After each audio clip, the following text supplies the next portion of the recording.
इमरान खान ने कहा है कि वो आखिरी गेंदों तक लड़ेंगे। अब वो आखिरी गेंदें भी उनको पड़ना बंद हो चुकी हैं, लेकिन फिर भी वो लड़ रहे हैं, लगता है खाली लड़ रहे हैं। देखते हैं कि एतवार तक वो किससे लड़ते हैं और उनकी लड़ाई का नतीजा क्या निकलता है।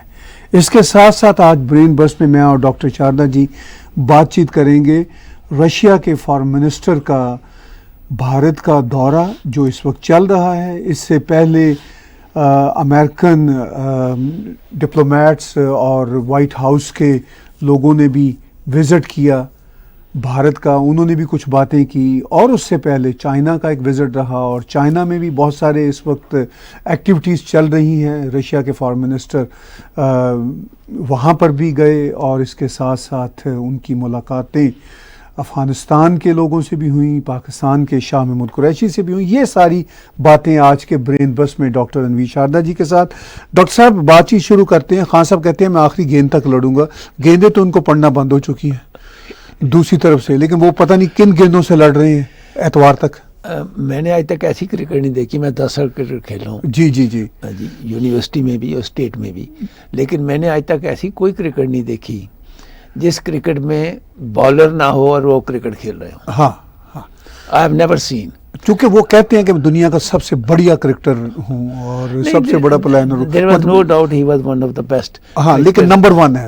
आप वन ऑफ द बेस्ट कहते हैं, वो कहते हैं मैं ही था। नहीं, उस जमाने में और बहुत बढ़िया क्रिकेटर्स थे, ऑस्ट्रेलिया में भी, इंग्लैंड में भी, और खास करके वेस्ट इंडीज के उस जमाने के जो क्रिकेटर्स थे, गैरी सॉबर्स जैसे, वो अपने आप में एक मिसाल थे। बिल्कुल जी। लेकिन सबसे पहले सारे दर्शकों का प्यार से करते हैं स्वागत जी जी। और बता दें कि जो हमारे सीईओ साहब हैं ताहिर गोरा साहब बड़ी मेहनत करते हैं और आप इनके बहुत प्रोग्राम देखते हैं और बहुत प्रोग्रामों को सहारते हैं। इसकी मैं अपने दिल से आप सबका धन्यवाद करना चाहता हूँ। हाँ जी, बहुत मेहनत कर रहे हैं, इसलिए उनकी मेहनत जो है वो आपके जब शब्द हमारे सामने आते हैं तो उसी से पता चलते हैं। सो आप सबका बहुत बहुत धन्यवाद ताहिर साहब की पूरी सपोर्ट करने का। थैंक यू डॉक्टर साहब। हाँ जी। दूसरा, आपने आजकल ना बड़े फॉरेन मिनिस्टर जो है वो इंडिया विजिट कर रहे हैं जी। पिछले 10 दिनों में चाइनीज़ फॉरेन मिनिस्टर जी, अभी ब्रिटिश फॉरेन मिनिस्टर भी विजिट करके गई जी जी, रशियन फॉरेन मिनिस्टर और एक और फॉरेन मिनिस्टर, मुझे उसका अब नाम नहीं याद रहा। 4 फॉरेन मिनिस्टर 10 दिन में। छोटे छोटे कंट्रीज के तो 3-4 गए हैं फॉरेन मिनिस्टर, तो मुझे नाम भी याद है। यूए के भी वहाँ पर रिप्रेजेंटेटिव होके गए हैं। राइट। तो इससे ये पता चलता है नंबर 1 कि हिंदुस्तान की इस वक्त जो इम्पोर्टेंस है वो वर्ल्ड सीन में कितनी बढ़ती जा रही है। That's number 1। नंबर 2, हर आदमी ये कोशिश कर रहा है। देखिए कितनी बड़ी जो फॉरेन मिनिस्टर रशिया के लावरोव ने जब ये कहा कि हाँ जी Hindustan can mediate and we are ready to accept the mediation of India, ये कितनी बड़ी बात है। एब्सोल्युटली, इससे बड़ी और कोई बात नहीं हो सकती।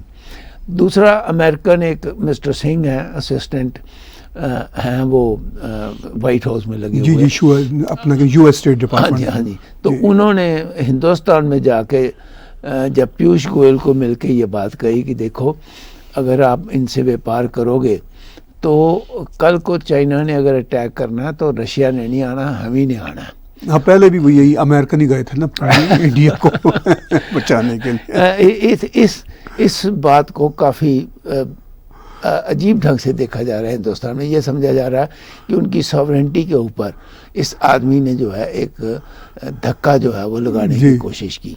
दूसरी तरफ सीतारमण ने साथ बयान दिया पार्लियामेंट में आज कि भाई हम तो ऑलरेडी बाय कर रहे हैं पिछले 4 दिन से ऑयल जो है, क्योंकि हमें ये देखना है कि हमें कहाँ से सस्ता और किस तरीके से हमें जो हमारी रिक्वायरमेंट है वो कहाँ से पूरी होती है।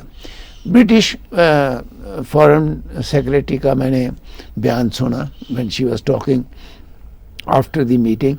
प्रेस कॉन्फ्रेंस में उसने कहा कि देखिए I am not here to tell anything to India, they are independent country, they have to decide themselves, I am here to discuss mutual relationship between. So इतने जो लोग आ रहे हैं जा रहे हैं जी, वो तो हो गई हिंदुस्तान के बारे में। जहाँ अब बात करते हैं, जब आपने इमरान से बात शुरू जी। की, तो इमरान साहब के बारे में ये कहा जा रहा है कि वो अब जिद पे अड़ गए हैं और उनको ये लगता है कि शायद आर्मी जो है वो मेरी जिद के, जो मैं एनालिसिस देख रहा था, वो कह रहे हैं कि मेरी जो जिद है उससे शायद आर्मी जो है वो ये कहेगी चलो इसको 8 महीने और निकलने दो। अब ये जिद जो है क्या आर्मी एक्सेप्ट करेगी या नहीं करेगी? आर्मी के बाजवा साहब ने इनके साथ 3 घंटे मीटिंग की। वो 3 घंटे के बाद इन्होंने नेशन को एड्रेस करना था, वो नहीं किया, अगले दिन एड्रेस किया। तो ये सारे जब हम हालातों को देखते हैं तो लगता ही है कि वो काफ़ी इम्पॉसिबल डिफ़िकल्ट सिचुएशन में पहुंच चुके हुए हैं। वहाँ से निकलना शायद अब आर्मी के बस का भी नहीं है, क्योंकि आर्मी तो ऑलरेडी उनसे बहुत दुखी है। और जब आर्मी दुखी हो जाती है तो उनको मनाना, आर्मी पर्सनल्स को मनाना, मैं समझता हूँ ताहिर साहब बहुत मुश्किल है। आपके तो बड़े रिश्तेदार बहुत बड़ी बड़ी पोस्टों पर रहे हैं, तो बड़ा डिफ़िकल्ट हो जाता है उनको मनाना उस वक़्त। तो सूरत हालात तो यही नज़र आता है कि संडे को जब वोट पड़ेगी तो शायद वो उनको बाय बाय करना पड़े और तब ये कह दें कि अच्छा बाल तो आई ही नहीं मेरे पास जी, तो मैंने खेलनी कौन सी थी। डॉक्टर साहब, बड़ी कॉम्प्लिकेटेड सिचुएशन इमरान खान ने कर दी है। देखिए 196 जो हैं मेंबर पार्लियामेंटेरियंस प्रेस के सामने कर दिए गए, बता दिया गया कि भाई इनके खिलाफ हैं। उनके पास 140 रह गए हैं MNS। तो मेजॉरिटी तो वो पार्लियामेंट की पब्लिक के फेस पे ऑलरेडी खो चुके हैं। राइट। अगर इनमें थोड़ी सी भी डिग्निटी होती तो ये रिजाइन कर देते हैं, खुद करना चाहिए था, खुद रिजाइन कर देते। ये डिग्निफाइड कि भाई बात ये है कि 1.25 साल बाद इलेक्शन है, तो I will see the public after year and 3 months। ठीक है, तो इससे इनकी इज्जत में थोड़ा सा इजाफा हो जाना था। लेकिन चूंकि ये वो एक गाना है पाकिस्तान के एक सिंगर का कि अनोखा लाडला खेलन को मांगे चांद ये हमेशा से अनोखे लाडले रहे हैं, ये कुछ चांद मांग रहे हैं, चूंकि इनको पहले भी चांद मिल गए वो एस्टेब्लिशमेंट की। वो तो मैंने सुना है कि इनकी हाफ वाइफ जो है वो दे देंगी। हाँ, अब वो चांद भी इनके काम नहीं आ सकता। अच्छा, ठीक है, चूंकि 196 नंबर ये स्टैट का मसला है, साइंस का मसला है, सीधा सीधा। अगर थोड़ा सा मैथमेटिक्स किसी को आता हो तो ये उसका मसला है। भाई 196 नंबर इधर खड़े हैं, वो नंबर और बढ़ सकते हैं, कम होने का चांस नहीं है। ठीक है, अब ये इनका ये ख्याल है कि ये चूंकि वो आपने जिद की बात की, तो ये खान साहब जो हैं वो पंजाबी में जैसे कहते हैं हिले हुए हैं वो आर्मी की मेहरबानियों के। तो इनका ख्याल है कि कोई ना कोई आसमान से मनोसलवा जो है उतर आएगा और शायद मेरे मुंह में कोई डाल देगा वो एक ख़ास नवाला और मैं उससे तार हो जाऊंगा। सूरत हाल बड़ी, अगर ये तार हो भी जाते हैं डॉक्टर साहब, फ़र्ज़ कीजिए वर्ष कम वर्ष ये तार हो जाते हैं, गवर्नमेंट बचा लेते हैं, सब कुछ कर, जिसका चांस ऑलमोस्ट 0/0 है, उसका भी तार होने का भी क्या फ़ायदा। इतनी जिल्लत लेने के बाद फिर साल बाद इलेक्शन खड़ा है और इनके तल्लुकात ऑलरेडी बहुत ख़राब हो चुके हुए हैं एस्टैब्लिशमेंट के इदारे के साथ। बाजवा साहब तो एक फ़र्द है ना, बाजवा साहब मैक्सिमम हो सकता है उनको एक्सटेंशन और मिल जाए, 2-4 साल और रह ले, लेकिन आर्मी में जनरल ज़ियाउल हक से बड़े आमिर से लेके मुशर्रफ तक कौन सदा रहा है? हाँ, नहीं रहा। ठीक है ताहिर साहब, एक बड़ी इंटरेस्टिंग बात मैंने आपसे पूछनी है जी, कि चलो ये तो जा रहे हैं जी, लेकिन अब जो अपोजिशन वाले हैं वो बड़े, उनके डिफरेंट आइडियोलॉजीज हैं, उनकी पॉलिसीज हैं। How far they can give a stable government, that's one fact. Secondly, Shahbaz साहब के पास सिर्फ 84 MPs हैं, मैं देख रहा था। जी हाँ जी, और 84 MPs जो हैं 172 से बहुत कम होते हैं। जी जी। सो इसका मतलब ये हुआ कि कल को अगर मिनिस्टर बनती है मिनिस्ट्री, तो उनको उन सब करप्ट आदमियों को जो पहले राज कर चुके हुए हैं जी, उन सबको पोस्टें देनी पड़ेगी, क्योंकि उनके मुंह में से लारें निकल रही हैं जी, कि कब ये हटे तो हम दोबारा गद्दी संभाल लें। तो आपको क्या नज़ारा क्या आ रहा है कि पाकिस्तान में आने वाले टाइम के ऊपर ये जो कोलिशन बनेगी, कोलिशन ही बननी है ना, राइट, हाँ जी, 4-5 पार्टियों के वहाँ पर MP जो है वो मिनिस्टर बनेंगे, राइट। तो कैसे आप देखते हैं इसको कि फ्यूचर जो है वो बेटर होगा या और खराब हो सकता है? देखिए जी, आपने पहले करप्ट लोगों की बात की, तो क्या इसके साथ जो लोग बैठे हुए हैं वो दूध के धुले हुए थे? नहीं, वो तो होम मिनिस्टर या ठीक है। Foreign minister. क्या कोई नए लोग थे? ये तब्दीली की बात करते हैं ना इमरान खान साहब, क्या कोई नए लोग लाए थे? लोग तो इनके साथ भी पुराने ही थे, उन्हीं पार्टियों के थे जो टूट के आए हुए थे। That I understand. ठीक है। अच्छा, अब चूंकि आपने ये नुक्ता उठाया था तो इसलिए उसकी वजाहत करना जरूरी है कि मतलब लोग तो उस तरफ भी वैसे ही थे जैसे इस तरफ आपको नजर आ रहे हैं। इस तरफ फर्क ये है कि ये सीजन लोग हैं। देखिए डॉक्टर साहब, दुनिया की पॉलिटिक्स में, इवन अब तो वेस्टर्न वर्ल्ड में भी, जो कोट अन कोट माली करप्शन है ना, पैसे की करप्शन है, वो हर एक की करने को जी जा रहा है। आप देख लीजिए हमारे कनाडा में कितने स्कैंडल्स ट्रूडो गवर्नमेंट के बारे में आए। सारे स्कैंडल्स पर इन्होंने वो मट्टी डाल दी, कुछ लोगों को रिजाइन करवा लिया, कुछ को कुर्बानी का बकरा बना लिया। ठीक है। अमेरिका में आप देख लीजिए, मतलब आप ये यूक्रेन के सारे तनाज़ा में देख लीजिए, अभी तक बाइडेन साहब का बेटा उसमें मीडिया ट्रायल में रहता है। राइट। फाइलें खुली हुई हैं। राइट। ठीक है। बिलियंस एंड बिलियंस डॉलर का कारोबार है उसमें। नहीं, सिर्फ वही नहीं, चीन के साथ। ठीक है, ठीक है। अच्छा, अब हम पाकिस्तान पे आते हैं। पाकिस्तान में देखिए, जो आपका ये कहना है कि पाकिस्तान मुस्लिम लीग नून के पास 84 सीट्स हैं, पीपल्स पार्टी है, उनके मौलाना फजल रहमान साहब के ग्रुप के पास कोई 15 के करीब सीट्स हैं, ये सब मिल के कोलिशन बना रहे हैं। राइट। और बिलावल भुट्टो ने कुछ हफ्ते पहले कह दिया था कि हम चाहते हैं कि शहबाज शरीफ प्राइम मिनिस्टर बने। शहबाज शरीफ, क्योंकि उनके पास देखिए जी, उनके पास सीटें भी हैं, 84 है, और जो पीपी सेकंड पार्टी है उनके पास 54 या 53 है, समथिंग लाइक। तो इतना फर्क ठीक है। अच्छा, दूसरा ये है कि उन पार्टियों, देखिए पॉलिटिक्स में कोई भी किसी का सगा नहीं होता पूरी दुनिया में। राइट। ये सिर्फ पाकिस्तान का मसला नहीं है, लेकिन फिर भी पाकिस्तान की उन पॉलिटिकल पार्टीज ने एक दूसरे के साथ मिल के जीना और मरना सीख लिया हुआ था। राइट। 1988 से जनरल ज़िया के मरने के बाद 2018 तक इन पार्टियों ने एक दूसरे के साथ मिलके काम करना सीख लिया हुआ था। जब 2008 में जरदारी साहब की गवर्नमेंट बनी थी, तो 2013 में जब उनकी गवर्नमेंट ख़त्म हुई थी 5 साल में, तो उन्होंने बड़े स्मूथ तरीके से पावर जो थी वो ट्रांसफ़र की थी, तमाम तर आइडियोलॉजी डिफरेंट होने के बावजूद। Right. Because they learn to work each other. ये एक अच्छी बात थी पाकिस्तान के लिए। ठीक है। मियां नवाज शरीफ आए जब 2013 में, तो उन्होंने कोई इंतकाम नहीं लिए लोगों के खिलाफ जो उनके कोट अन कोट सियासी दुश्मन होते हैं, कोई ऐसा चक्कर बकर नहीं हुआ। इस शख्स ने एक ऐसी एनवायरनमेंट बना दी थी इमरान खान ने कि मैं तो ये कर दूंगा। आपके सामने है कि नवाज शरीफ को जेल में डाल दिया। राइट। Heart patient. अच्छा, फिर कोई जितने करप्शन के चार्जेस लगे, डॉक्टर साहब करप्शन पे बात करना बहुत जरूरी है। करप्शन हम बड़ी आसानी से मीडिया के लोग कह तो देते हैं, आफ्टर ऑल उसको कोर्ट ऑफ द लॉ में प्रूव भी तो करना होता है ना। सिर्फ मीडिया ट्रायल ही तो नहीं चल सकते ना। ठीक है, हम बड़ी आसानी से कह देते हैं।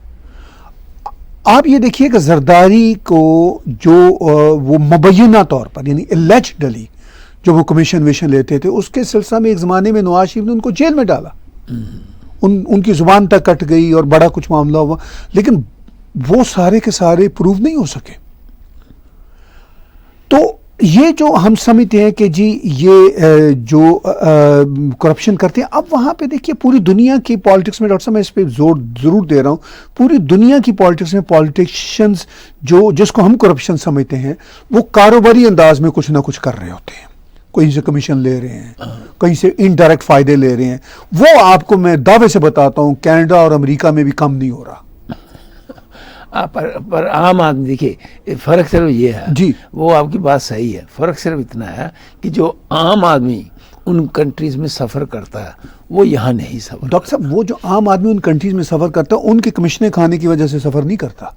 वो चूंकि सिस्टम नहीं है, वो सिस्टम, चूंकि जब तक अब कनाडा में हम रह रहे हैं, आप तो मेरे से भी डबल नंबर्स आपको हो गए इस कंट्री में रहते हुए। सर जी, यहाँ पे आपको सबकी तनख्वाहें अच्छी है ना, जिंदगी एक आम आदमी की चल जाती है। राइट। ठीक है। अब जैसे धीरे धीरे भारत में भी, धीरे धीरे, अभी नहीं वो मुकाम आया, धीरे धीरे भारत में भी तनख्वाहों का लेवल बेहतर हो रहा है पहले की निस्बत।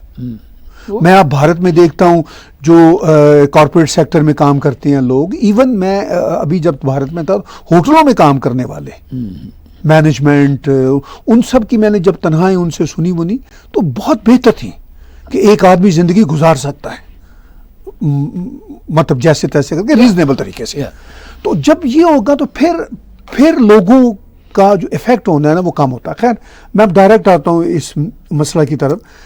अब इमरान खान अगर चले जाते हैं, आपका बुनियादी तौर पर ये सवाल कि ये जो कोलिशन बनेगा ये कैसे सरवाइव करेगा, ये चूंकि पहले भी इन्होंने साबित किया हुआ, मैंने आपको मिसाल दी 2008 की, 2013 की, कि इन्होंने जो पावर है वो स्मूथ तरीके से ट्रांसफर की हुई है। अभी ये जाहिर है इलेक्शन में जाने के मोड में होंगे। अभी ये गवर्नमेंट बनेगी, अगर ये बनती है तो साल बाद इलेक्शन, आपको पता है इलेक्शन तो साल कुछ भी नहीं होता तैयारी का। राइट। तो वो जो अभी इमरान खान भी तो इलेक्शन की ही तैयारी इनफैक्ट कर रहा है ना, जिस तरह की तकरीरें कर रहा है, तो ये भी गवर्नमेंट तो चला लेंगे। अब इनका ये कहना है कि हमने अपने इंतखाबी यानी जो इलेक्शन का पूरा प्रोसेस है उसको हम बेहतर करेंगे। ये कहते हैं कोलिशन वाले, ये भी करेंगे बेहतर। तो मेरा ख्याल है कि इमरान के जाने के बाद कुछ ना कुछ बेहतर हालात पाकिस्तान के लिए होंगे, कोई 19-20 के फ़र्क के साथ। कम से कम ये हीटेड आर्गूमेंट नहीं रहेगा। लेकिन ये मैं आपको बात बता दूं कि इमरान खान या पीटीआई ये कहीं जाने वाले नहीं है, और ना ही हम चाहेंगे कि ये कहीं जाएं। अच्छे तरीके से अपनी पॉलिटिक्स करें और रहें मैदान में। इज देयर एनी पॉसिबिलिटी कि पीटीआई इमरान खान को इलेक्शन अब मतलब प्राइम मिनिस्टर से छोड़ने के बाद कल को सवा साल के बाद वो इलेक्शन हार जाते हैं जी, do you think that he will have to resign from the chairmanship of PTI? नहीं, मेरा नहीं ख्याल, चूंकि वो बहुत मेन आदमी है, चूंकि उसमें मुझे पार्टी में कोई और लोग भी नजर नहीं आ रहे ना। जैसा भी इमरान खान है उस लेवल का भी कोई आदमी पीटीआई में अभी तक नहीं है। दूसरा ये है कि देखिए जब ये पॉलिटिकल पार्टियां आफ्टर, क्योंकि जो इलेक्शन की तैयारी है वो 6 महीने 8 महीने पहले शुरू हो जाती है। जी जी। ये आपस में, क्योंकि इन्होंने फिर मैक्सिमम सीटें जीतने की कोशिश करनी है। पीपी चाहेगी हम लार्जेस्ट पार्टी बने, पीएमएल चाहेंगे हम बने, हाँ जी, दूसरे चाहेंगे हम बने। तो ये तो एक दूसरे के ऊपर फिर वहाँ पर जब पॉलिटिकल रैलीज में जाके इनको तो एक दूसरे के अगेंस्ट बोलना पड़ेगा। मैं ओवरऑल पिक्चर में देख रहा हूँ कि ओवरऑल पिक्चर जो है अगले 1 साल सवा साल में क्या होगी, क्योंकि इनको तो एक दूसरे के अगेंस्ट बोल के ही सीटें जीतनी है। हाँ, वो तो देखिए ना एक नेचुरल प्रोसेस है। हाँ। वो तो पॉलिटिक्स का एक नेचुरल डिस्कोर्स है ना, वो तो मुमकिन ही नहीं है ना। हाँ। कि आप कहें जी ये बड़े अच्छे मेरे भाई हैं और वोट आप मुझे दें। ठीक है, ये तो मतलब पूरी दुनिया में कहीं भी मुमकिन नहीं। एक तरफ मिनिस्ट्री रन कर रहे होंगे, जी जी, दूसरी तरफ ये एक दूसरे को गालियां निकाल रहे होंगे। मुझे ये लगता है डॉक्टर साहब जो आखिरी 3 महीने होंगे शायद एक इंटरिम गवर्नमेंट बनेगी। पाकिस्तान में ऐसा रहा है। हाँ, आगे भी था। ठीक है ना। मुझे ये लगता है कि अभी तो ये बन जाएगी कोलिशन गवर्नमेंट। राइट। फिर इलेक्शन के वक्त को 3-4 महीने पहले आके वो एक इंटरिम गवर्नमेंट बना देंगे जिसमें ब्यूरोक्रेट्स टाइप लोग वो आगे होंगे फ्रंट पे। राइट। और ये पॉलिटिशियंस अपनी अपनी बेंचों में वापस चले जाएंगे। हाँ, ये बात आपकी सही है, क्योंकि आगे भी ये हुआ था। बिल्कुल। हाँ जी, और जब पिछले इलेक्शन में भी ये हुआ था, तो दैट इज अ पॉसिबिलिटी। या चूंकि यही एक नेचुरल आउटकम है। सो उसमें फिर ये एक दूसरे के ऊपर जो है जो मर्जी कहते हैं। हाँ, वो तो जाहिर है, वो तो फिर इलेक्शन का हिस्सा है ना, जिसको आप और मैं बड़ी प्यारी डेमोक्रेसी कहते हैं, उसका हिस्सा है। जनरल चाहे झूठ बोले मैं तो नहीं कहता, पर दबा के झूठ बोले। अब तो डॉक्टर साहब इलेक्शंस कंट्रीज के ऊपर भारी पड़ रहे हैं। आपके यहाँ अमेरिका में जो इलेक्शंस हुए हैं अभी तक उसके कॉन्सिक्वेंसेस यूक्रेन वॉर की सूरत में चल रहे हैं। राइट। ठीक है, यानी बाइडेन साहब के जो मिड टर्म इलेक्शन अमेरिका में हो रहे हैं वो यूक्रेन वॉर भी उस पर इफेक्ट हो रही है। नहीं, वो तो होनी है। ठीक है, वो तो मतलब यानी इलेक्शन इतना डॉक्टर साहब क्रूअल प्रोसेस बन चुका हुआ unfortunately for everything everywhere. Unfortunately मतलब ये दिस इज नॉट यूक्रेन तो is going to effect even अभी तो सबसे पहले फ्रेंच प्रेसिडेंट का इलेक्शन है जी जी है जी अभी तो 35 आई थिंक 35 और 40 डेज में इलेक्शन है उसका जी जी प्रेसिडेंट का, वो बहुत बड़ा इफेक्ट होना है जी। फिर जॉनसन भी जो है वो भी जाता नज़र आ रहा, यूके का जी बोरिस जॉनसन, हाँ जी वो भी जाता नज़र आ रहा। तो इस तरीके से इलेक्शन जो है ये तो आपकी बात सही है कि कड़वाहट जहाँ पैदा करते हैं जी वहाँ पर कोई ना कोई तो सिस्टम अडॉप्ट करना ही पड़ता है, राइट चाहे अच्छा है चाहे बुरा। बुरों में से एक सिस्टम जो है जिसको हम थोड़ा सा बेटर समझते हैं उसको अडॉप्ट करते हैं। हाँ, डिपेंड करता है कहाँ पे क्या चल सकता है, या कहाँ पे जो लीडर है वो किस तरीके से चलते मतलब मुझे याद है डॉक्टर साहब जब ये अरब स्प्रिंग हुआ था, बड़ी दुनिया को उम्मीदें थी जी कि अरब वर्ल्ड में कोई डेमोक्रेसी आ जाएगी, ये हो जाएगा वो हो जाएगा, और उस अरब स्प्रिंग के नतीजा में जितनी तबाही हुई या अरब वर्ल्ड में, महफूज कौन रहे जहाँ पे ये इलेक्शन का प्रोसेस नहीं था, यूएई वाले सऊदी अरब वाले और जहाँ प्रोसेस है वहाँ खत्म कर दिया गया, इजिप्ट में खत्म कर दिया गया। लेकिन इजिप्ट में आप देख लीजिए उसी प्रोसेस को इस्तेमाल करते हुए कितनी तबाही, नहीं सैकड़ों हजारों आदमी मारे गए, ठीक है जी, और पता नहीं कितनों को फांसी लगा दी, ठीक है। मतलब कुछ जगहों पे ये इलेक्शन अमेरिका कनाडा में तो चले फिर भी चल जाता है, वो ठीक है। इनकी जो क्रूएलिटी है इलेक्शन की वो हम यूक्रेन की सूरत में देख रहे हैं, अमेरिका में नहीं इतना हुआ, ठीक है। वो ज़्यादा से ज़्यादा 6 जनवरी 2021 का जो वाक़या था वही हुआ ना, या ठीक है। तो लेकिन बाकी मुल्कों में जैसे अरब कंट्रीज़ में, मैं अरब स्प्रिंग की बात थी, हाँ जी हाँ जी, वहाँ तो तबाही फिर गई थी। वो उधर से आईसिस वाले निकल आए, उन्होंने कहा उस मौके से फ़ायदा उठाते हुए, या उन्होंने इराक में और सीरिया में कितनी तबाही मचाई पहले, ठीक है जी। और वो आज भी उनका जो जैसे होता है ना सांप का सिर, जी जी, अभी मिट्टी के बीच में है, कभी बाहर निकलता है फिर अंदर चले जाता जी है अपनी गुफा में, जी। लेकिन वो खत्म तो नहीं हुए ना, आईसिस वाले को खत्म हो गए नहीं, कभी वो पाकिस्तान से उभरते हैं हाँ, और कभी वो कहीं और से उभर जाते हैं। अफ्रीका में आप देख लीजिए अभी तक वो बैठे हुए हैं, चाहे नाइजेरिया हो चाहे सोमालिया हो। अच्छा, आप ये जितनी विजिट्स हुई हैं हिंदुस्तान में, जी, इतने foreign ministers in the last 10 to 15 days में आए, इसको जो वेस्टर्न वर्ल्ड का एनालिसिस है वो तो ये है कि they are putting pressure on India कि आप सैंक्शंस के साथ चलो, राइट जी। Whereas China and Russia of course, अच्छा हिंदुस्तान का अपना इंटरेस्ट है कि हम रशिया के साथ चल रहे हैं, राइट। कल को इसका इफेक्ट जो है वेस्टर्न वर्ल्ड वाले कितना हो सकता है? देखिए डॉक्टर साहब, बहुत सारे विजिट जो इंडिया में हुए थे वो वेस्टर्न कुछ मीडिया आपको और हमें यही बता रहा है कि जी इंडिया पर प्रेशर डालने के लिए या इंडिया को कन्विंस करने के लिए, चूँकि दोनों में ज़रा फ़र्क है, ठीक है। लेकिन ऐसा मीडिया भी है जो बड़ा ही जिम्मेदार है, वो ये भी बता रहा है कि एक्चुअली इंडिया को बैकडोर डिप्लोमेसी के लिए इस्तेमाल, मतलब पॉजिटिव इस्तेमाल, कि भाई हम समझते हैं, और मैं आपको सच्ची बात बताऊं, ये अमेरिका ये सब समझते हैं कि भाई America is not like Pakistan for instance, right, sorry, India is not like Pakistan, No, that goes without saying. ठीक है। India is not like other small country कि आप कहेंगे तो वो हो जाएगा। ये इन सबको पता है कि इंडिया एक बहुत बड़ी कंज्यूमर मार्केट है, राइट। सिर्फ वही नहीं है, एक बहुत बड़ा स्टेक होल्डर है, सिविलाइजेशन है। India is not going to go away anywhere, ठीक है ना। ये सबको अच्छी तरह अंदाजा है। India needs world less today than the world needs India today. मैं आपको ये दावे से बात बता रहा हूँ। नहीं, ये तो आपका दावा है ना, लेकिन सम और दी अदर ऐसी बात सिर्फ इसलिए है कि मार्केट जो है हिंदुस्तान बहुत बड़ी है। डॉक्टर साहब, सिर्फ मार्केट का मसला नहीं है, एक सोसाइटी होती है। बाकी जो है आप ये कहिए कि और किसी तरीके की जो इम्पोर्टेंस है, वो दूसरा ये है कि जो डेमोक्रेसी में पॉलिटिकल स्टेबिलिटी होती है ना जी, वो बहुत काउंट करती है, और पॉलिटिकल स्टेबिलिटी हिंदुस्तान में पिछले 7-8 साल से है, तो वो पॉलिटिकल स्टेबिलिटी भी काउंट बहुत बड़ी बात होती है। सर कोई एक फैक्टर नहीं है डॉक्टर साहब, पहली बात नहीं, मैं फैक्टर देखिए, आपके हो सकते हैं अपने फैक्टर, लेकिन मैं ये समझता हूँ कि पॉलिटिकल स्टेबिलिटी एंड मार्केट देखिए आज की दुनिया जो है ना वो इकोनॉमी के ऊपर चलती है जी, और वो उनको नज़र आता है ये दो ऐसी चीज़ें हैं जिसकी वजह से हमें उनके साथ रिलेशनशिप बढ़ाने चाहिए। ये मेरा मानना नहीं, है। डॉक्टर हो साहब सकता है मैं गलत हूँ।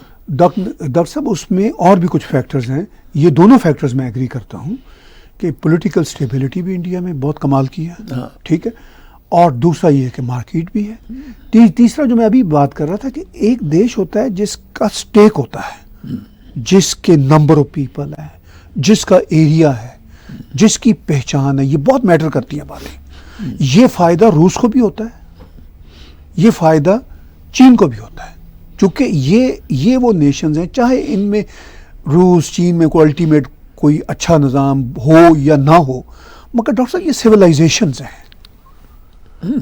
इनके कम से कम चाइना और इंडिया तो है ही है। डॉक्टर साहब रशिया भी एक सिविलाइजेशन है। हाँ, पर रशिया की वो सिविलाइजेशन उतनी ना नहीं ना है। ना ना ना लॉन्ग डॉक्टर साहब मैं वहां रहा हूँ। आप रहे हैं, रशिया की सिविलाइजेशन लेकिन जो है ना, हजारों सालों में नहीं जाती। रशिया की जो सिविलाइजेशन है ना डॉक्टर साहब, वो कोई सैकड़ों सालों की नहीं है। मैं आपको ये बात बता दूं, मतलब एक जमाना था और आज भी कोई 400 साल तो रशिया के राइटर्स दुनिया के टॉप राइटर्स आए हैं, या ठीक है। और नहीं, ये कोई राइटर नहीं रहे। ये सोवियत यूनियन की बात नहीं मैं कर रहा। सोवियत यूनियन तो ये 1910-17 से खेल वहां पे चलना शुरू हुआ और फिर ये सोवियत यूनियन अल्टीमेटली डेवलप तो सेकंड वर्ल्ड वॉर के करीब जाके हुआ था ना, ठीक है। वो तो मैं आपसे बात कर रहा हूँ दोस्तम कह रहा हूँ अपना गोरकी से लेके गोरकी से टॉलस्टॉय तो से मतलब कोई एक नाम है? हाँ, नहीं, नामजारों के भी बहुत है। ठीक है। अच्छा, ये जो लोग थे ये जारों के जमाने के राइटर थे ना ये। अच्छा, तो मकसद ये है कि इतना बड़ा रकबा रशिया का, दुनिया का ऑलमोस्ट 1/5 और 1/6 लैंड सबसे ज्यादा जी, ठीक है। तो वो ऐसा कोई कंट्री नहीं है कि आप उसको जेब में डाल के ले जाएंगे या उसके आपको टोटे कर सकते हैं। रशिया ने जब सोवियत फेडरेशन तोड़ी थी तो खुद से तोड़ी थी, मैं तो वहां पे था। या वो तो आप आगे भी कई बार हम बात कर चुके हैं। वो ये कोई अमेरिकन शहरकन कोई नहीं था, उनका तो अपना था कि भाई अब ये हम अफोर्ड ही नहीं कर सकते। तो मेरा मकसद सिर्फ ये है कहने का कि जो आपने दौरों की बात की है, मैं बड़ी इंपॉर्टेंट बातें मैंने सरगई जो उनके मिनिस्टर हैं, फॉरेन मिनिस्टर, उनकी भी सुनी, जयशंकर साहब की भी सुनी बातें। जयशंकर साहब तो एक बहुत ही दुनिया के फाइनेस्ट डिप्लोमेट्स हैं, वन ऑफ द फाइनेस्ट। उनकी जो कमांड है लफ्जों पे, एक एक लफ्ज जयशंकर साहब का, मैं आज उनकी तकरीर सुन रहा था, he knew what he had to say. Maharaj, he has come from the background of diplomacy. Doctor बड़े बड़े डिप्लोमेट्स रहे होंगे। नहीं, उनमें से कुछ ब्रिलियंट होते हैं। हाँ जी, ये मेरे 2-4 तो सेक्रेटरी लेवल के रिटायर्ड मेरे जाती दोस्त हैं, बड़े अच्छे हैं, लेकिन ये तो he is an exception, he is an exception. और ये एम्बेसडर रह चुके हैं इतने बड़ी बड़ी कंट्रियों में, जिससे उनका एक्सपीरियंस और उसका देखिए उसकी यूटिलाइजेशन जो है, that Modi knew how to bring him. Otherwise वहाँ से रिटायर करवा के वाशिंगटन से लेके आना और राज्यसभा में नॉमिनेट करके सीधा मिनिस्टर बनाना, बड़ी बात हो सकता है उनकी अपनी पार्टी में इसको अच्छा ना समझा गया हो, लेकिन he didn't care, he just wanted him to be the foreign मतलब क्रेडिट मोदी साहब को तो जाता है ना इस मामले में, हर बहुत सारे मामलों में। आपने पॉलिटिकल स्टेबिलिटी की बात की, वो भी ठीक है। दुनिया में जो स्टेक होल्डर भारत है वो भी, मतलब जो स्टेबिलिटी है उसमें मैं समझता हूँ अपोजिशन वाले जो हैं उन्होंने सबसे बड़ा रोल प्ले किया, अपने आप को खत्म करके एक स्टेबिलिटी दे दी। डॉक्टर साहब, अगर आप अपनी कोई जगह बनाते हैं किसी भी शोबे में, मैं आपसे मुराद कोई भी बंदा, उसमें दूसरे की नाकामी नहीं होती। नहीं, कई बार दूसरों की वो आप ना माने क्रेडिट, वो एक अलग बात है। नहीं, वो आपका दिल नहीं मानेगा कभी, मुझे पता है, ठीक है। लेकिन मैं एक रियलिटी आपको बता रहा हूँ, ठीक है। एनी हाउ, अब बात जो हम बातचीत कर रहे हैं भारत की इंपॉर्टेंस की। अब जो आपने बीच में दलीप सिंह साहब की, जो अमेरिकन वहाँ पे डिप्लोमेट गए, जो US स्टेट डिपार्टमेंट में काम करते हैं, उन्होंने थोड़ी सी लैंग्वेज बरतने की कोशिश की, मतलब वो एक ऐसा ही था कि अमेरिकन ने कोशिश की कि एक भारतीय निजात अमेरिकन को भेज के ज़रा थोड़ा सा भारत को टफ मैसेज दें, वो चला नहीं, फ्रैंकली चला नहीं, उल्टा पड़ गया। उल्टा पड़ गया। वो चला ही नहीं, उसकी इतना क्रिटिसिज्म हो रहा है यूनानिमसली, सारे के सारे मैं टीवी चैनल देखे, यूनानिमसली एवरीवन इज क्रिटिसाइजिंग। ठीक है, अच्छा अब वो हुआ, अब आप देखिए इससे पावर का, भारत बड़ी बड़ी मुश्किल मतलब टाइम से गुजरा हुआ है, ठीक है, अमेरिका ने तो कभी मदद नहीं की, और भारत के उस वक्त कभी भी उन टाइम्स में कभी भी ये पावर वाली सिचुएशन भी नहीं थी जो आज है। इसके बावजूद India went through all those times, ठीक है, हर तरह की सरकारें थी, ठीक है। अब जो इतने आइडियल सर्कमस्टांसेस में वो जाके कहना, क्या चीन का क्या हड़प कर जाएगा इंडिया को? चीन तो खुद बैठा हुआ है हफ्ता पहले, इसके दलीप सिंह के जाने से हफ्ता पहले खुद गया हुआ था कि यार हमारे खत्म करो। सो मच सो डॉक्टर साहब, कल चीन की तरफ से, चीन की ऑफिशियल ट्विटर हैंडल से भारत को कहा गया कि भाई हम आपको बहुत बहुत बधाइयां देते हैं और हम चाहते हैं कि आपके साथ लॉन्ग टर्म रिलेशन हो। अच्छा फर्ज कीजिए ये चीन की अपनी जरूरत है, ये भारत की नहीं है। देखिए जरूरत तो खैर चलो दोनों की है ट्रेड में, लेकिन उसको ये नजर आ रहा है कि सारा अफ्रीका एक तरफ जी, और अकेला इंडियन मार्केट एक तरफ।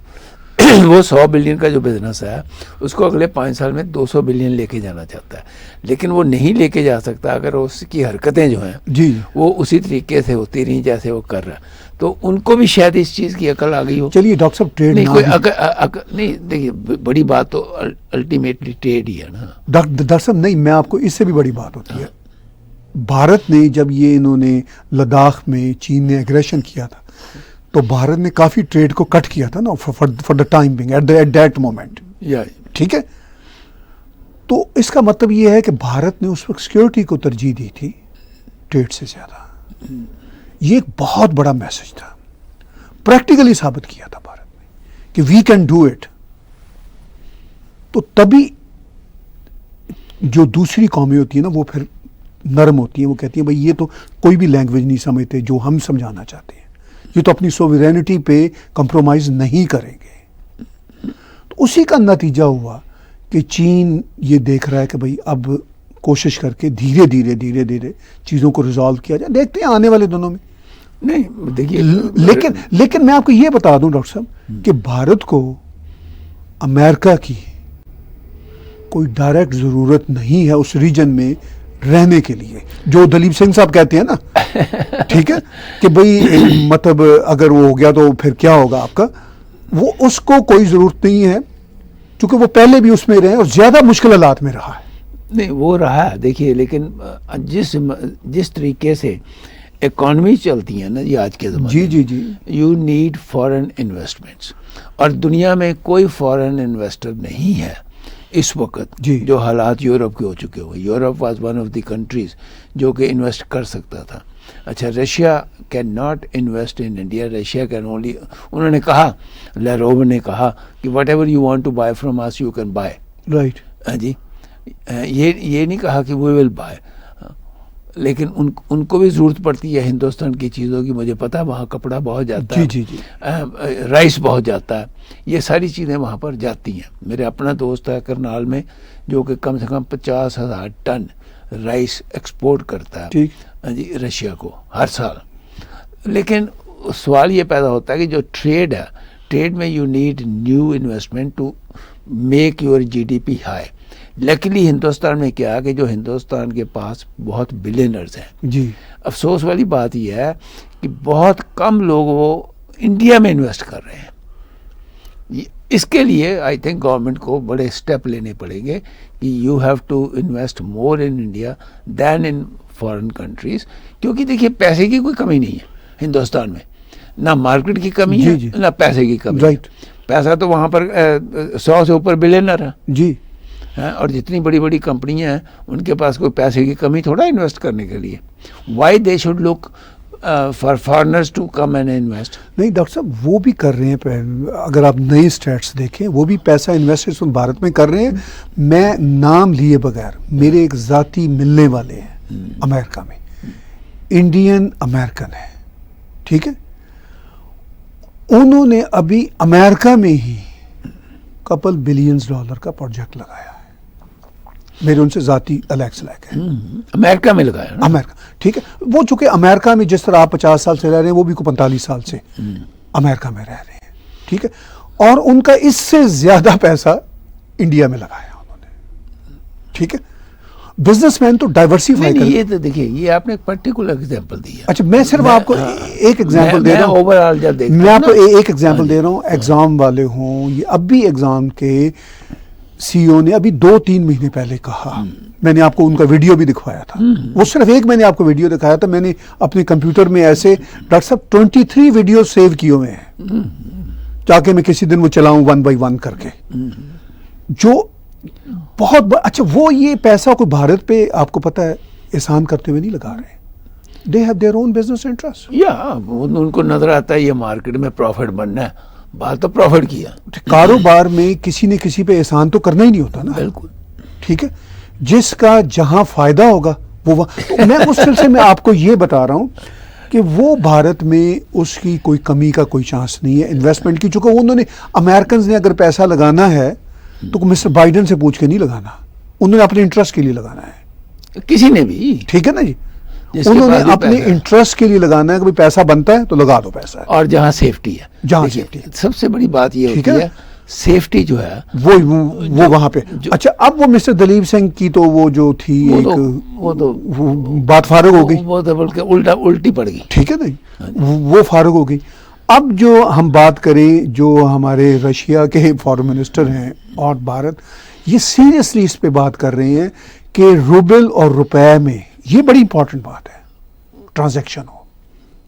उसका रीजन है, देखिए मैं आपको बताऊं, क्योंकि Russia buys a lot of things from India, right. अच्छा, if India pays them even in rupees, right, they can take that rupees back. आगे भी देखिए, रशिया का आगे भी बिजनेस जो है, मैं पिछले 50-60 साल की आपको बातें बता रहा हूँ, जी जी, आगे भी बिजनेस रुपीज में होता था, और वो रुपीज जो है इंडिया में चीजें खरीदने के लिए काम आते थे। ठीक।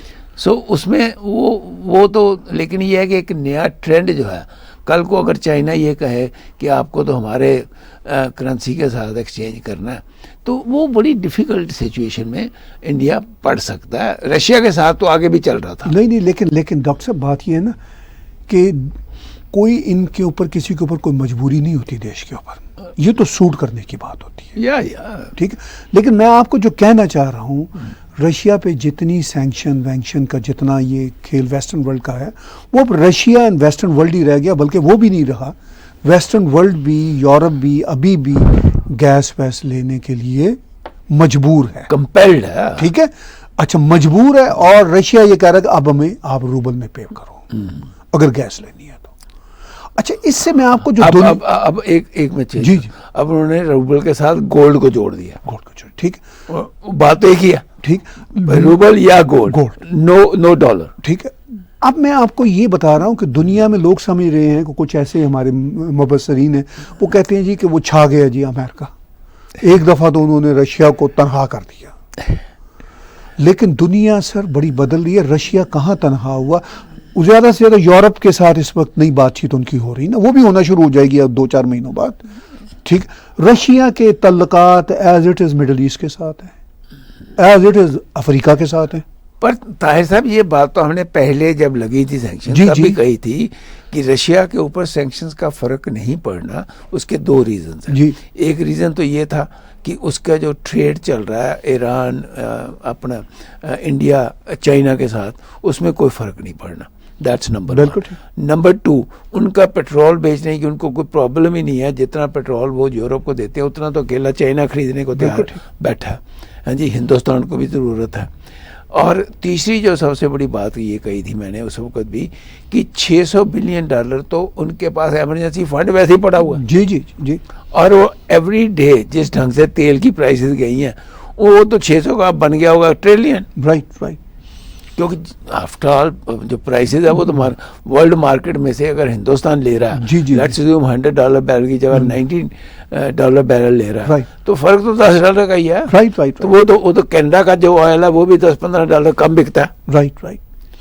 क्योंकि one of the dirtiest oil जो है वो कनाडा का माना जाता है, and in the world market जी। इट इज चीपर, क्योंकि उनको रिफाइन करने में उसमें बहुत ज़्यादा पैसा लगाना पड़ता है। right. तो मेरा ख्याल है कि ये जो सैंक्शंस हैं उसका रशिया के ऊपर तो इतना बड़ा इफेक्ट नहीं पड़ना, लेकिन मैं अभी भी ये महसूस करता हूँ, दिल से ये मैं चाहता हूँ कि यूक्रेन की जो डिस्ट्रक्शन हो रही है जी, वो ज़रूर रुके, और कोई ना कोई कंट्री, चाहे वो टर्की हो, चाहे इंडिया हो, चाहे वो इज़राइल का प्राइम मिनिस्टर बेनेट हो, मिल के उनको ज़रूर चाहिए कि भाई किसी न किसी तरीके से अब वहाँ पर वार को जो है वो रुकवा दें। डॉक्टर साहब देखिए, आपने टर्की का, इजराइल का जिक्र किया। टर्की और इजराइल ने भी मीडिएशन की कोशिश की और कर रहे हैं। टर्की काफ़ी हद तक कामयाब हुआ। टर्की में जो मिले थे यूक्रेनियन डेलीगेट और रशियन डेलीगेट, उसमें पहली बार रशिया ने कहा कि हम डी एस्केलेट करने को तैयार हैं।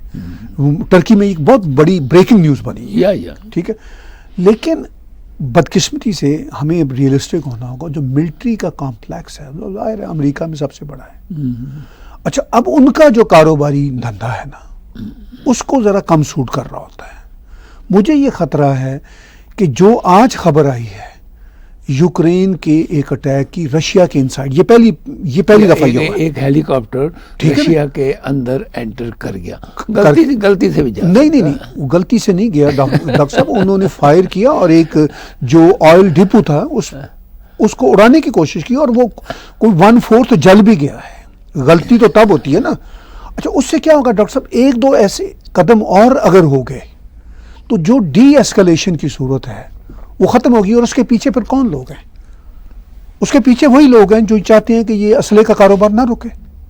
और ये लड़ाई, आपका मतलब ये है कि वो नहीं चाहते कि लड़ाई जो ऑफ है कोर्स उसमें किसी किस्म की था पड़े।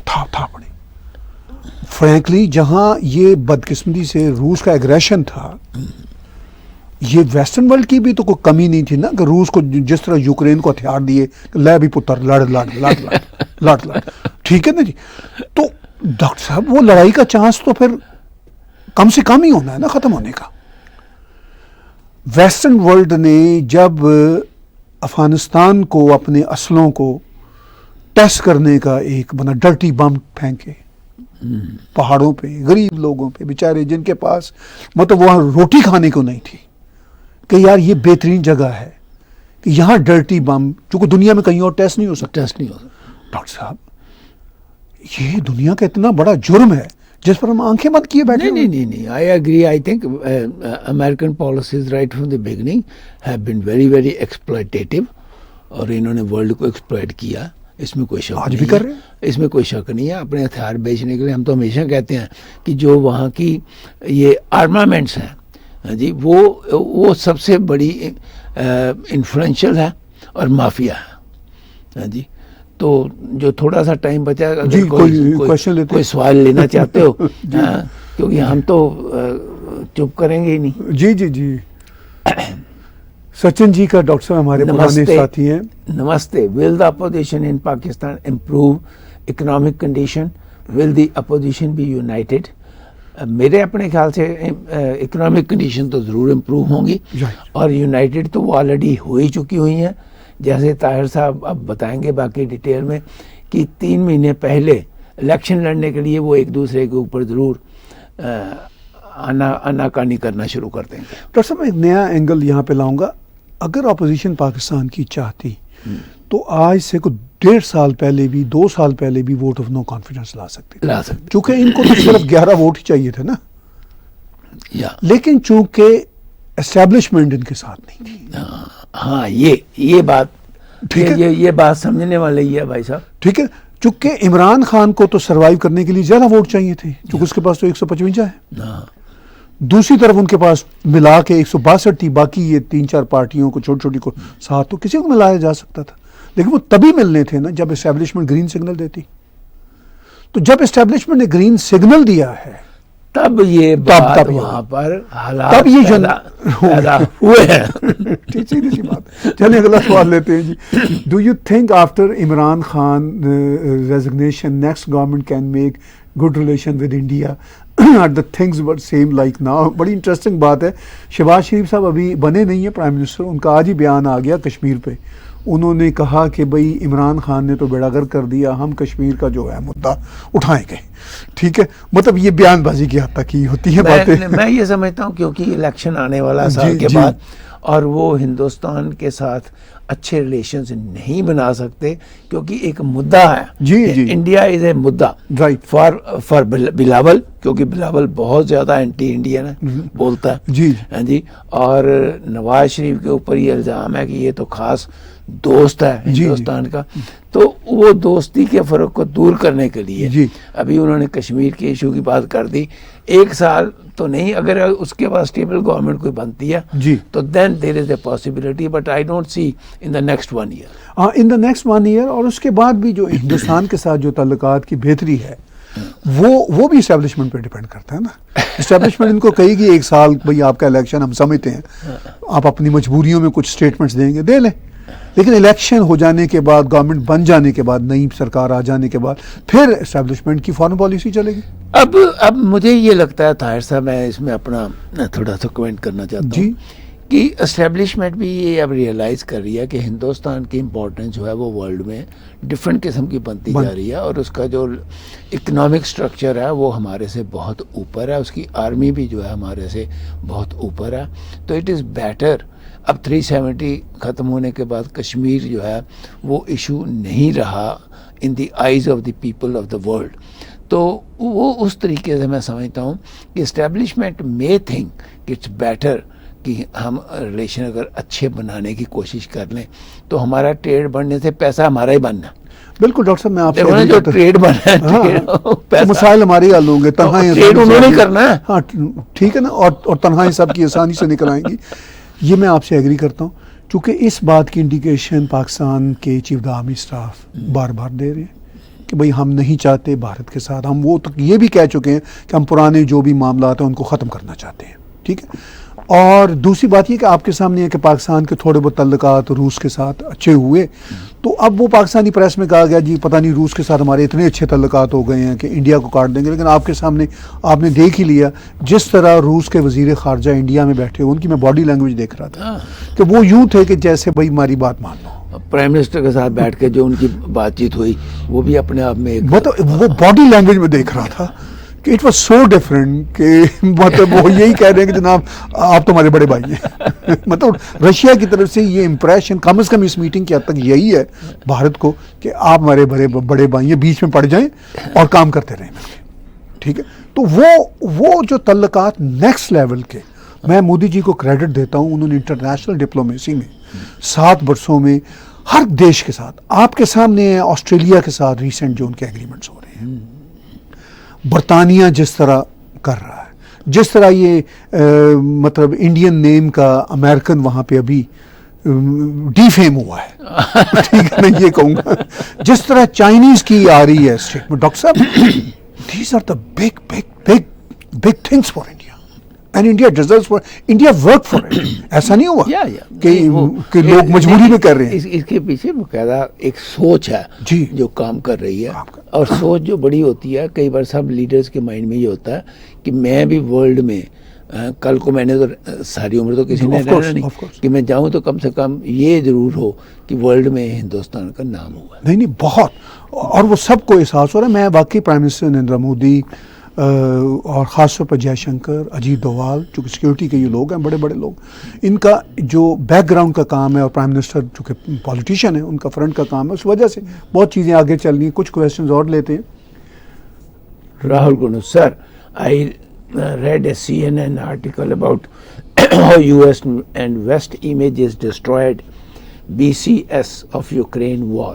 Sentiments are not good about US in India, and US should improve its image in India. I agree, totally agree. अब ये बिल्कुल उल्टा काम हो चुका है कि अब यूएसए को अपना इमेज बनाना है। पहले यूएसए का ये मुतालबा होता था कि दूसरे कंट्रीज़ को कि आप अपना इमेज बेहतर बनाएं। अब ये यूएसए के लिए बन गया मसला, क्योंकि ये जो कुछ हो रहा है रशिया में, वो हम हमेशा कहते हैं कि रशिया का एग्रेशन है, लेकिन पूरी दुनिया में यूएसए का इमेज, सवाए वो यूरोप के कुछ हिस्सों में, इवन डॉक्टर साहब यूएसए के अपने अंदर, मैंने बर्नी सैंडर्स का एक इंटरव्यू सुना, वो हालांकि इनकी अपनी पार्टी से हैं, डेमोक्रेट से हैं, वो किसी से भी नहीं है। ठीक है, नहीं लेकिन चलिए मेरा मतलब ये कि एक पुराना पॉलिटिशियन है, या ठीक है, वो उड़ा के रख दिया उसने। उसने कहा कि ये जो कुछ हम कर रहे हैं, हमसे दुनिया पूछेगी कि हमने क्या क्या किया होगा दुनिया में, राइट। और पूछेगी क्या, पूछ ही रही है, पूछ रही। और बहुत इस सोशल मीडिया के जमाने में तो यूएसए, वो कुछ लोग हमारे दोस्त ये कह रहे हैं कि नहीं ये बड़ा कमाल हो गया, यूएसए का इमेज बन रहा है। मैंने कहा जितना बन रहा है ना वर्ल्ड वाइड, कि आपके अरब कंट्रीज बात नहीं करना चाहते इस वक्त। वो जो प्रेसिडेंट है ना इस वक्त, उसकी अपनी नाकामियाँ जी और अपनी बेवकूफ़ियों की वजह से उसने अरब वर्ल्ड को भी नाराज़ किया हुआ है। कोई ऐसा वैसा? हाँ जी, और अरब वर्ल्ड को नाराज़ करना आज इनको इतना महंगा पड़ रहा है कि $110 गैस पर बैरल हो गई है। अगर पहले प्यार से रहते तो उन्होंने प्रोडक्शन भी बढ़ा देनी थी और ओपेक वालों ने कह देना था कि अच्छा जी हम इस पर $80 बैरल के आगे नहीं जाएंगे। वो कर सकते हैं, आगे भी किया उन्होंने, आगे भी मैं हिस्ट्री जानता हूँ, बिल्कुल उन्होंने आगे भी किया जी। लेकिन अब क्योंकि अमेरिका की वो वैल्यू नहीं रही in the eyes of the world politician, इसलिए ये जो सारे मसले आपके सामने नजर आ रहे हैं, जिसको आप और हम भी फेस कर रहे हैं, वो इनकी बेवकूफ़ियों की वजह से हुआ। जी कुछ क्वेश्चंस और अगर हैं तो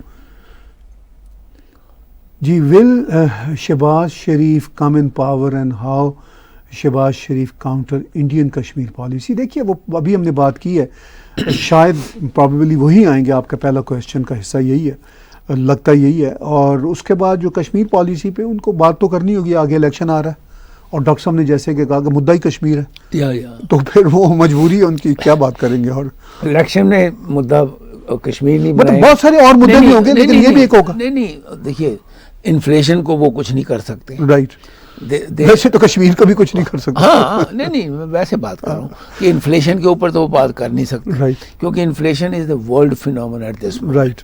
हाँ जी, उसको कंट्रोल करना गवर्नमेंट को अपनी जेब से बहुत पैसे खर्च करने पड़ेंगे, which they may do for 1 year, right. हाँ जी, they can bring the inflation down. आम आदमी के पास आटा जो है और चावल चुवल सस्ते शायद देना शुरू कर दें, लेकिन मुद्दा क्या रहेगा वर्ल्ड में उनके इलेक्शन में? मुद्दा तो अल्टीमेटली एंटी इंडियन ही होना है ना, और एंटी इंडियन कश्मीर की और कोई चीज़ ही नहीं। हाँ, मतलब एक मुद्दा होगा, मैं बड़े मुद्दे उनके इंटरनल होंगे। नहीं, वो तो हो, लेकिन एंटी इंडियन तो एंटी तो एक ही है ना। लेकिन अभी इमरान खान साहब जाते जाते मोदी जी की भी तारीफें कर गए हैं और मतलब अपना दुश्मन इंडिया को ठहराने की बजाय अमेरिका को ठहरा के गए हैं।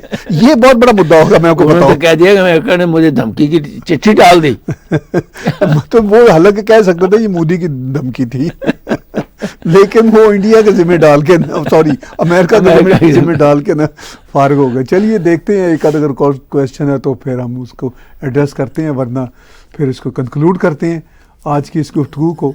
तो डॉक्टर साहब काफ़ी अच्छी मैं समझता हूँ जो है, मैं ये तो नहीं कहूँगा गुफ्तगू तो जाहिर है जो मुद्दे हैं हमने उन पर ही की, लेकिन इंटरेस्टिंग सूरत हाल है हमारी जो गुफ्तगू होती है। हम ऐसे, हमारे तो ऐसे है कि जैसे हम ड्राइंग रूम में बैठे हुए हैं, ऐसा ही आपस में बातचीत कर रहे हैं। मुझे कम से कम 10 मैंने रिलेटिव्स के पास वीडियो जो है गई जी, उन्होंने कहा जी कि हम तो दुखी हो चुके हुए थे क्या सुन के हिंदुस्तान के चैनल्स की आपके प्रोग्राम को। कहता है हमने सारी फैमिली में इतने प्यार से देखा जी, हाँ जी, सुना, हाँ, कि हमारे दिल को तसल्ली हो गई कि हाँ भाई दुनिया में अभी इंसानियत बची हुई है और अभी भी ठीक ढंग से प्रोग्राम हो रहे हैं। इसीलिए मैं हमेशा कहता हूँ, देखिए प्रोग्राम को सब्सक्राइब करना, शेयर करना, लाइक करना, ये सबसे इम्पॉर्टेंट चीज़ है।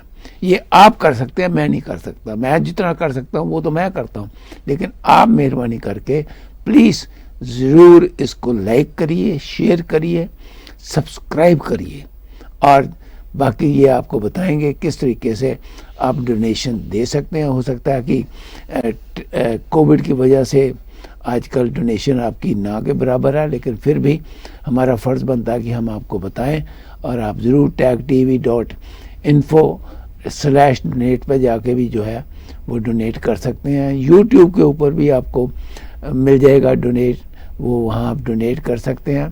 पेपाल के थ्रू आप डोनेट कर सकते हैं। वैसे भी आप अपनी शुभ इच्छाएं जो है वही दे दो तो हम उसी को बहुत बड़ा डोनेशन समझ लेंगे। बिल्कुल डॉक्टर साहब, आपने बड़ी अच्छी बात की। सबसे ज़्यादा जो इम्पॉर्टेंट बात है कि इनका साथ हो। जाते जाते एक क्वेश्चन भी आ गया दीपक जी का, is there any impact on Indo Pacific because of Ukraine war?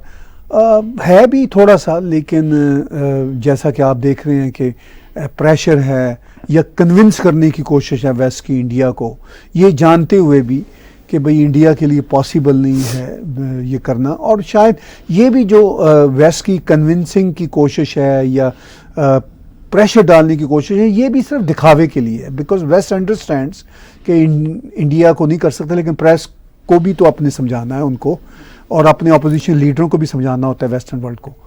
तो ये सूरत है, लेकिन इम्पैक्ट बहरहाल थोड़ा बहुत डॉक्टर साहब जरूर है। हाँ ताहिर साहब, मैं बधाई देना चाहता हूँ क्योंकि हमारा फ्राइडे जो है जब तब तक रमज़ान शुरू हो जाने जी। तो रमज़ान की मैं अपनी सारी मुस्लिम कम्युनिटी को बहुत बहुत बधाई देना चाहता हूँ। हैव ए वंडरफुल टाइम, और वीकेंड भी बहुत आपका अच्छा रहे। Wish you all the best. क्या इजाज़त मांगे? जी डॉक्टर साहब, बिल्कुल मेरी तरफ से भी रमज़ान की मुबारक सबको जो रमज़ान ऑब्ज़र्व करते हैं। और आप हमें टैग टीवी को सब्सक्राइब कीजिए, और उसके साथ साथ आप हमें कंट्रीब्यूट कर सकते हैं। हमारे इसी यूट्यूब के चैनल पे डोनेट के बटन को क्लिक करेंगे तो पेपॉल के ज़रिए या पैट्रियन के ज़रिए या क्रेडिट कार्ड के ज़रिए।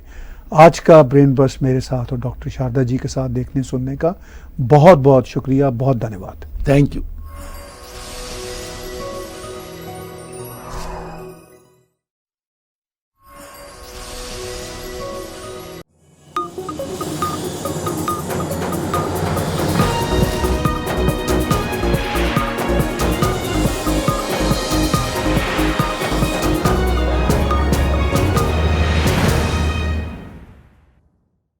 Subscribe Tag TV YouTube channel and press the notification button.